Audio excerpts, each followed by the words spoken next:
আজকে আলোচনা করব সুনির্দিষ্ট প্রতিকার আইনের ২১ ধারা। ২১ ধারাতে বলা আছে যে সকল চুক্তি সুনির্দিষ্টভাবে কার্যকর করা যায় না। এই ধারাতে মোটামুটি ৮ প্রকারের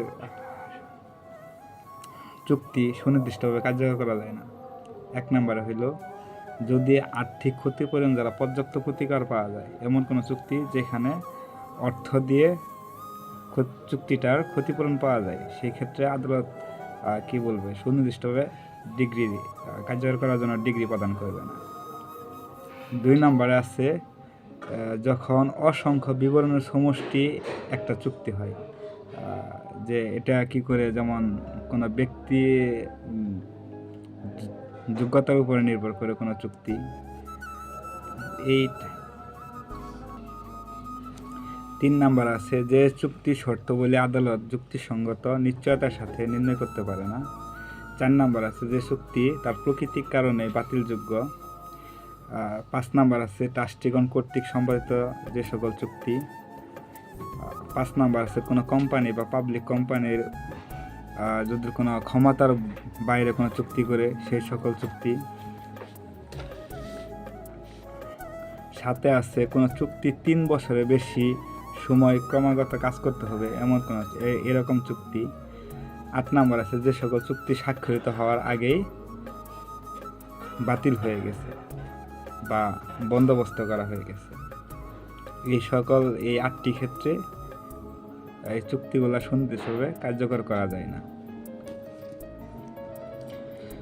ধারা ২১-এর কতে বলা আছে অরেস্ট্রিক্ট বিক্রয় চুক্তি সুনির্দিষ্টভাবে কার্যকর করা যায় না।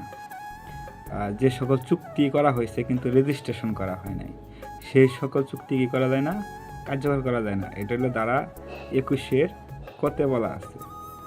আবার এখানে লক্ষ্য রাখতে হবে, যদি এটা ১৯০৮ সালের রেজিস্ট্রেশন আইন অনুযায়ী যদি চুক্তিটা নিবন্ধন করা হয়, এই ক্ষেত্রে ধারা কার্যকর হবে না।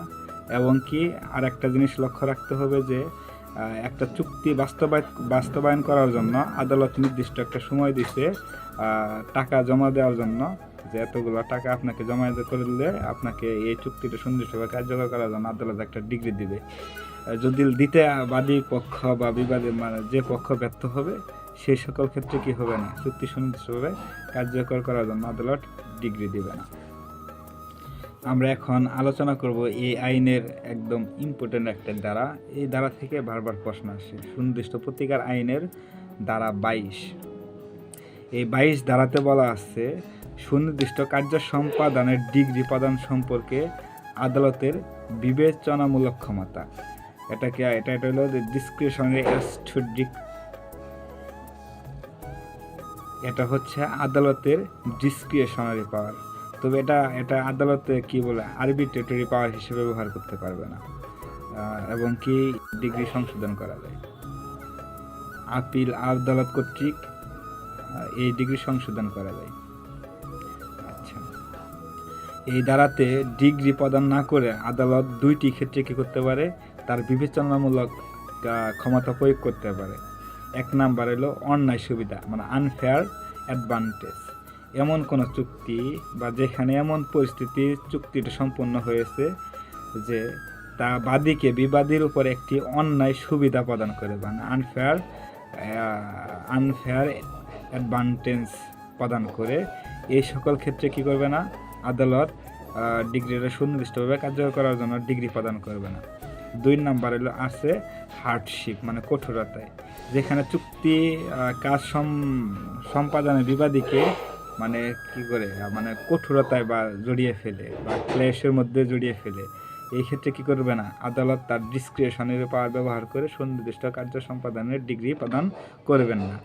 তবে ৩ নাম্বারে খেয়াল করতে হবে যে সুনির্দিষ্ট প্রতিকার মঞ্জুর করবে যদি বাদীর কি করে অতুলনীয় ক্ষতি হয়, মানে ডিগ্রিটা যদি আদালত প্রদান না করে, মানে যদি কি করে সুনির্দিষ্ট সম্পাদনের কার্যকর যদি না করে, যদি কন্ট্রাক্টটা যদি কি করে বাস্তবায়ন না করে, তাহলে বাদীর অতুলনীয় ক্ষতি হবে।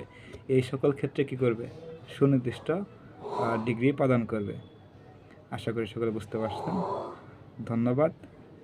চ্যানেলটা সবাই সাবস্ক্রাইব করে দিবেন। ভালো থাকবেন।